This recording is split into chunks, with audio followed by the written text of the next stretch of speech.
I feel I have lived and breathed the plight of grassroots venues for a very long time.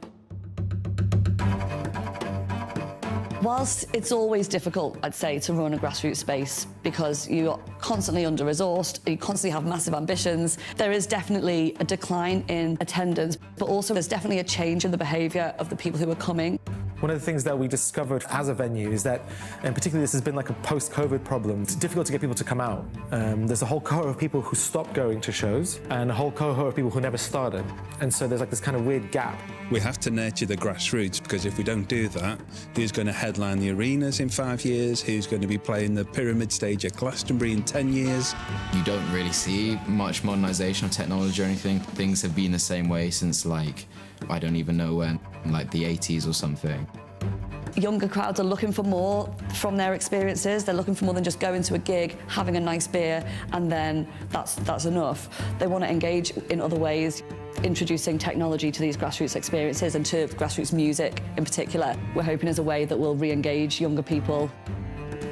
So the research that we did is really evidence-based. We did about 70 semi-structured interviews. We talked to people, we heard what their problems were, we heard what they were facing in the industry itself. We came up with 3 main findings. The first is that the notion of live itself is changing. So the one place, one time model is no longer applicable.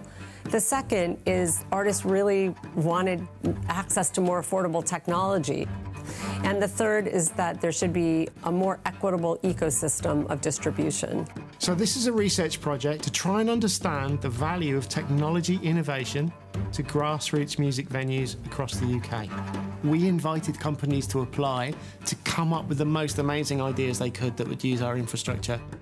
What we got back were ideas that would take us to Strange Brew in Bristol, ideas that would allow us to innovate at the Bath House in Hackney, and there are 2 projects in Liverpool. One will happen at Invisible Wind Factory, and one will happen at a venue called District.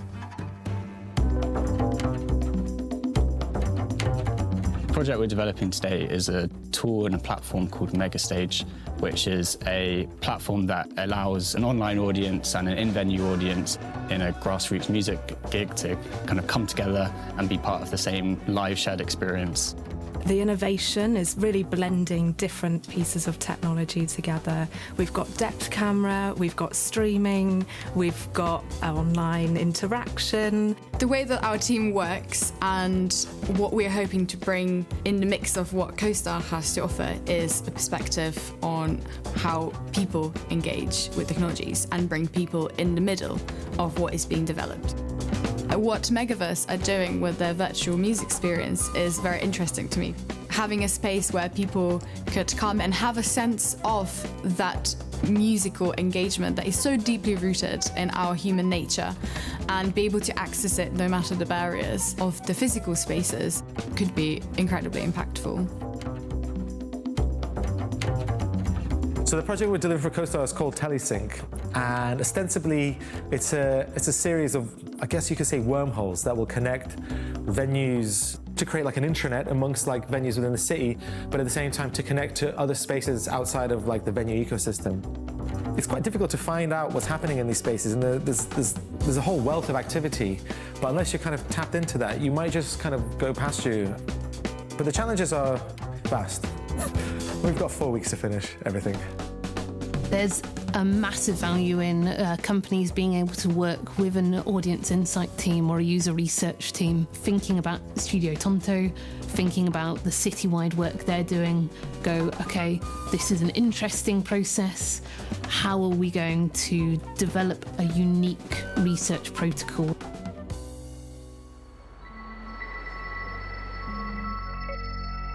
The basic premise of MASS is it's a space that allows the audience to participate in the performance in a way that's not really been possible before. And part of the ethos of it is that the audience become part of the performance. What we've been able to do here in the CoSTAR lab is have the luxury of time and resources and expertise.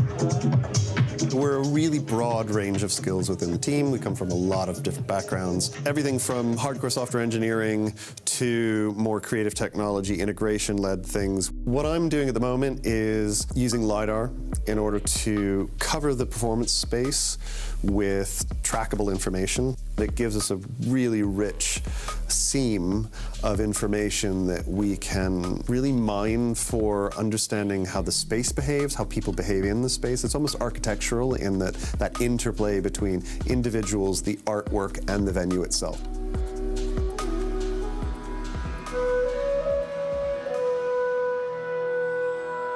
Although we love technology, we are mainly musicians, and our love for music made us create these products to see our technology being used by artists, by DJs, by musicians in some grassroots venues. That's perfect.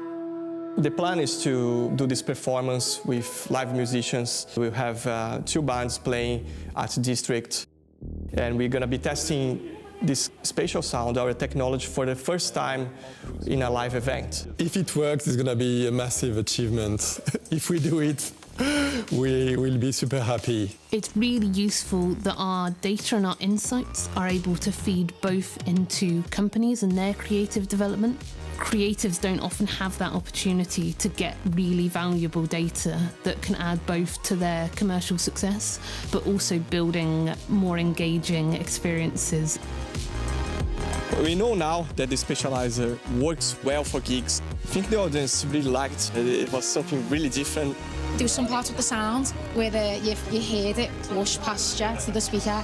That really impressed us. Feels much more like you're part of an experience rather than you're there to watch something. So cool. Like any excuse to mess around with something new and to change the way that I work. I've never had to do that before, and it's challenged me as a musician.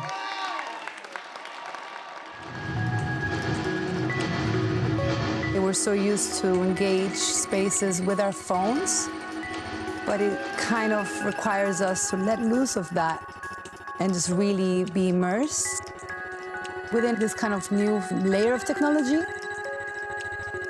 Having these venues where people come together and, no matter their background, exercise this ancient ritual of human bonding and social bonding are disappearing. And what I think CoSTAR is doing in a very interesting way is exploring how technologies could bring these experiences back. The portals were great. I connected with Quarry, I saw someone I recognised, I connected with Kass Garden. What you're seeing now is the beginning, and it's almost like I've said to them, like, you should see this tonight, although it's the end of the project, it's probably like 3/4 of the way through, because until you see this kind of system in the wild, you don't know what works, what doesn't work. Working with CoSTAR feels different than working with other innovation partners. Projects like this give us the ability to build and develop something that we wouldn't have been able to do without. I really like the fact that there were people that weren't here and I could enjoy what they were enjoying, you know? A lot of grassroots artists don't get that production. It's really nice to see that in the scene. So we don't think we're going to be the people that solve everything for this sector, but we are the people that will try to understand what the future for this sector might look like. Research is all about how we learn from what we're doing, how we iterate on that. Really engaging audiences in what we do helps us to understand how to make the best experience. You know, when does the magic happen? It's when you get like-minded people in a room who have a shared goal, which is normally around creative innovation, bringing something new to a community, bringing a community together. That's where creativity happens, and then we all benefit. The return on investment of this sort of stuff is utterly proven.